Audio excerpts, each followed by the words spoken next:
All right, guys. I'm going to select a few questions to take up today. I only got one request for today to take up a question that was from the review. So I'm going to go over to that. And it is number 8. I think I'm going to be able to tough it out and get into work tomorrow. So I'll be back to answer questions in person. And like I mentioned in the last video, we'll set dates for a test on dynamics and talk about when that midterm can be. Basically, there'll just be 2 periods in between. So we'll do our dynamics test. I'm going to mark it that night.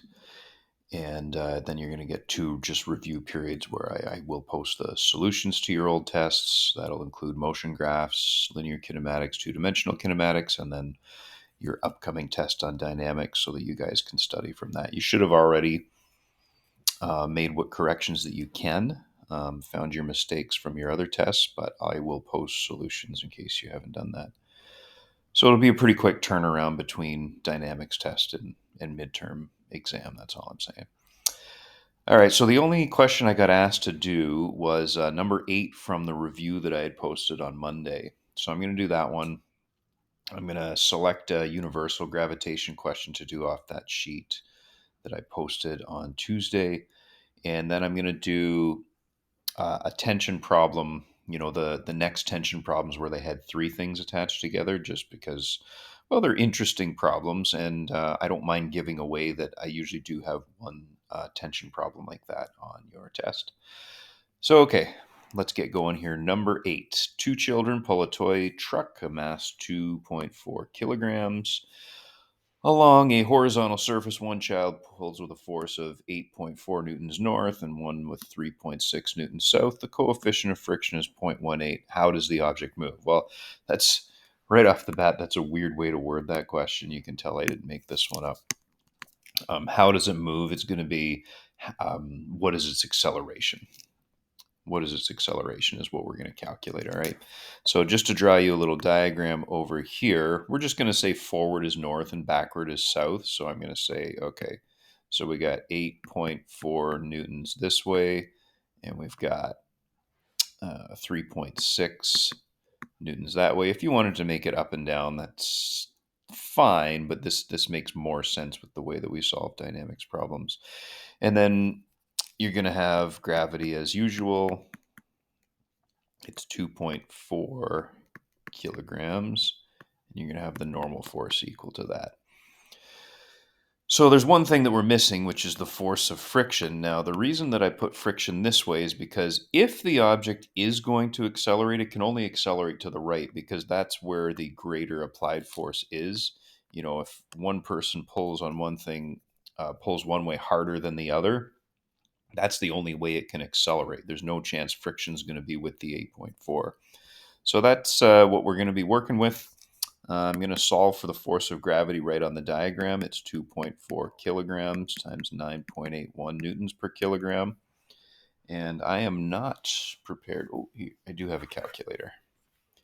It's not a great calculator, but it is a calculator. So I'm going 2.4 times 9.81 equals 23 and a half. So 23.5 newtons. That means this is going to be 23.5 newtons because the thing's not going to accelerate up into the air or into the ground. And from there, we can get the force of friction if we want, right on the diagram. The coefficient is 0.18 times the normal force, which is 23 and a half. And I'll run that calculation right now, times 0.18. No. I made a little typo on my calculator. Let's see if I can figure it out. So I got 4.2 newtons here. So now I've got all the forces, so I should be able to get the acceleration pretty easily. Over here, I'm just going to write out Newton's second law, F net equals mass times acceleration. On the right side, it's going to be 2.4 kilograms times that acceleration. On the left side, it's going to be 8.4 newtons. And I'm going to run out of space here, so I'm just going to drop the units, minus 3.6, minus 4.2. I'm going to calculate that. Hopefully it's not negative, otherwise this thing won't move at all. 8.4 minus 3.6 minus 4.2, and I get a 0.6 newtons as my unbalanced force. Yep. Just making sure everything looks good. Equals 2.4 times acceleration, so divide by the 2.4, and I get an acceleration of 0.25 meters per second squared. Now, the person that asked me about this question didn't necessarily not know how to do it, but just said that there was a discrepancy with the answer that was posted. So let me actually just scroll down and see what we have there. So this was number 8, so I'm going to scroll down to number 8. Number 8, here it is here. And found the force of friction, which is fine. And right here, actually, there's an issue. They use 0.15 as the coefficient of friction, and the question clearly states that it's 0.18. So that'll just cause a little bit of a difference. The rest of the question's fine. It's just they got 0.4 as the acceleration. And if you do it correctly, you should get 0.25, I think, which is what I got. So let's just move back up to that. There it is there. You can pause, look at it, email me if you think I did anything wrong or I wasn't clear on a certain step or whatever you guys want. I will be there for it. So I think next I'm going to go, and I haven't even selected one yet. I'm going to look at it right now, live. Maybe I'll do 2 of them. I think I'm going to do 22 to start. So 22 says 2 tankers of equal mass attract each other with this force. Now, the reason I selected 22 is because in my examples, I didn't do any problems where you had to solve for anything other than the force of gravity. So in this case, you actually have to solve for mass. So it says that they're equal mass. That's going to be key. It says that they're 85 meters apart. And I'm going to solve it over here. So it's going to be force of gravity equals G M1, M2, or big M, little m, even though these are equal masses, over r squared. Now, what some people miss here, I'll put in the numbers right now, 3.5 times 10 to the 3, 3.5 times 10 to the 3 newtons equals 6, well, yeah, I'll write it out, 6.67 times 10 to the negative 11. The masses are equal, so they're both just m. And when you have m times m, it makes m squared. Now, if you struggled with this problem, that would probably be something you missed. R squared, or r, is 85 meters. I was just double checking. So you go 85 meters, and that is squared. So we're going to multiply that up to here. So I'm typing in my calculator right now, 3.5 exp3 times 85. And I'm looking for my squared button, which I struggle with on this calculator. There it is there. And hit equals. And I got a great big number. I'm going to write it all out for you. 25287500 equals 6.67 times 10 to the negative 11 times m squared. Next, I have to divide out that.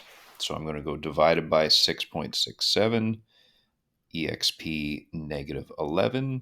It's going to make my number even bigger. It's like 3.79 times 10 to the power of 17 equals m squared. And then your last step is just to square root that number. Second function, square root answer. And I got this. I got I don't know how many digits I'm allowed, probably just 2. 6.2 times 10 to the power of 3.678 times 10 to the 8 kilograms. We'll just check and see if that lines up. Oh, here it is right here, 6.2 times 10 to the 8 kilograms. So that's how you do that one. It's, you just got to do a little bit of algebra. I don't know if there's another one I really need to do. Find the force of attraction. If I was going to do another one, it would be another one where you have to calculate something else. Find the gravitational force. And I think I only asked you to go up to like number 25 or something like that, which is fine. So I think I'm actually good to move on. So I'm going to go to back to our normal force and friction stuff. And this has a bunch of writing all over it because of yesterday's stuff. But now I want to do number 50. Um, so another duck goes to the front of the line and everything else stays the same. Coefficient of friction and then the 2 and the 5 and all that stuff. So the lineup, well, I'll read it out to you. So now Grandma gave the guy from problem 49 another duck of 1 kilogram, which he attaches to the front of the line. Calculate the acceleration and the tension in the ropes attaching them. So there's going to be 2 ropes. So here's what we've got. 1 kilogram duck attached to a 5 kilogram duck. That's a pretty darn big duck. Attached to a 2 kilogram duck. And we've got the same 10 newtons pulling forwards. And we've got a coefficient of friction of 0.10. So this is what we're going to solve for this time. So I'm going to make myself some space, erase some stuff here. Erase, erase, erase, erase. I don't even remember which question that was from. Could have been this one. Or it could have been the one before it. And I'm just going to go right down the line here. That was that ox or something like that. I forget what number that was, but so that's the situation right there. And we're going to call this tension 1 and tension 2 just to distinguish them. There's no rule about how you label those, but that's what I'm going to call those. Now, to start this problem, it's just the same as before. Just treat it as one blob, one big mass. So I'm just going to say that the whole thing is just, what is that, 8 kilograms. We've got gravity here, which I'm not even going to write out the calculation. I'm just going 8 times 9.81. And I got 78 and a half. Well, I'm going to round it to 78. Well, I'll put the half. 78 and a half newtons, which means the normal force is also 78 and a half newtons. I've got that same 10 Newton force pulling forwards. And back here, I'm going to have some friction, which is going to be mu times the normal force, which is 0.10 times 78.5, which is 7.85 newtons. All right, so I've got everything that I need there. Here's my F net statement. Net force is equal to mass times acceleration, 8 kilograms times that acceleration. And then on the left side, I'm going to have 10 newtons pulling forwards minus 7.85 newtons pulling backwards. 10 minus 7.85 is 2.15 equals 8 times A divided by 8, 0.27. 0.27 meters per second squared equals A. So I'm going to go over and just make sure that's right, because that's got to be right or everything else is going to be wrong. So number 50, 0.27 meters per second squared. So that's good. Just seeing if I made a mistake or if there was a mistake in the answers, I could have revisited that. And I'm probably going to need some space down here, so I'm just doing some erasing. So here we go. So now I got to separate them. Now you do it just the same way you did, I think it was 49. I'm going to start with the finding T1, just with the 2 kilogram mass. So I put a 2 here, I put T1 there. I've got normal force, I've got gravity. Force of gravity will be 19.6 newtons. Normal force is going to also be 19.6 newtons, and I got that by going 2 times 9.81. And the force of friction is going to be equal to mu times the normal force, which is 0.1 times 19.6, which is going to be 1.96 newtons. All right. So I got everything there. I am going a little quickly here, so just pause it if you need to catch up. And of course, always email any of my steps are unclear or anything like that. So then I just make my FNet statement. FNet is equal to mass times acceleration. The mass now is 2 kilograms. We know the whole system accelerates now at 0.27 meters per second squared. So I've got that T1 pulling forwards minus 1.96 newtons pulling backwards. So I'm going to have T1 minus 1.96 is equal to, I think that it makes 0.54, but I better double check. 0.27, 0.54. Move the 1.96 over, and you get tension of 2.5 newtons. Now, I didn't do a ton of rounding there. It's technically not 19.6 for the force of gravity normal force. It's 19.62, but we'll see what happens. They say the tension, oh yeah, 2.5. They just did it. They called tension 1 the other tension anyway. So we got this one here, 2.5, and we're expecting maybe 8.8 for the other one. Again, I'm going to erase and go down to here. And we will go in, and now I'm going to go back to my original diagram. Look where T2 is right here. It actually has to pull the 2 and the 5 at that acceleration. So well, what I labeled as T2, it has to pull a total of 7 kilograms. So here's my T2. It's got to pull the 2 and the 5. So we're going to treat it as one thing. We're going to have a force of friction. We're going to have a normal force, and we're going to have a force of gravity. Force of gravity is mass times 9.81. So I'm going to go mass 7 times 9.81 equals, and I got 60. Am I going to round it? I am. It's 69 newtons. This looks familiar. We've done the 7 kilograms yesterday. So 69 newtons here. 0.1 times 69 newtons is going to be 6.9 newtons. And that's pretty much all we need to move forward. So then you go FNet equals MA. On the left side, it's going to be tension 2 minus 6.9 newtons equals mass 7 kilograms times the acceleration, which we know to be 0.27 meters per second squared. I'm going to calculate that, do one more extra step. 7 times 0.27.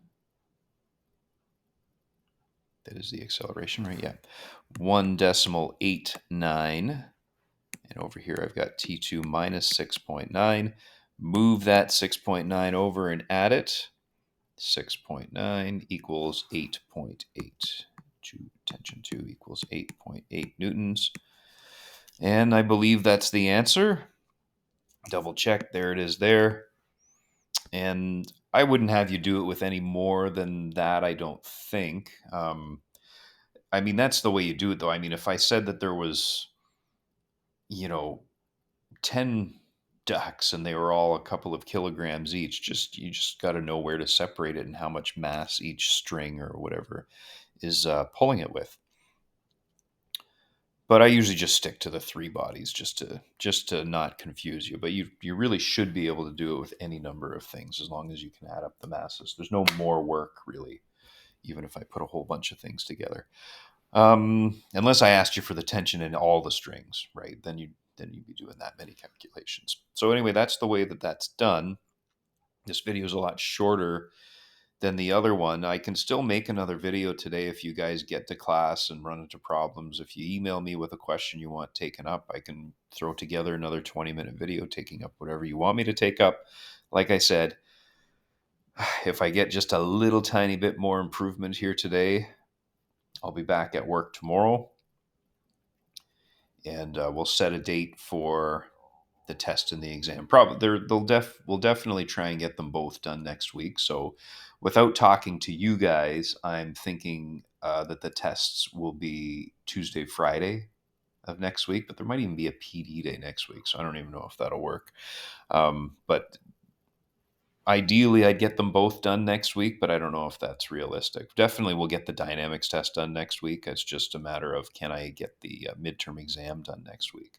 And it wouldn't be the end of the world to have the midterm exam on the next Monday, I guess. So, like, that would give you 2 days of in class review and then a long weekend. And those of you that are worried and are going to study, um, that gives you more time. Those of you that are lazy and aren't going to study, well, it just gives you more time to forget things. And we got I think we have a pretty favorable split for people who do study versus people who just sit there and hope for the best. So that's probably, without talking to you guys, that does sound like it could work. But we'll talk about it in person, I hope, tomorrow, and we'll see what I think's fair and what you guys think's fair for testing on this. At the very least, you've had a ton of time to work away at this, a ton of time. Um, but I'm always a little nervous about just planning a test because I haven't seen you in quite a while. All right, well, I guess I'm gonna shut it down then. Like I said, keep the emails coming if you have any questions, and I'll sign off. And I hope I'll see you tomorrow in class.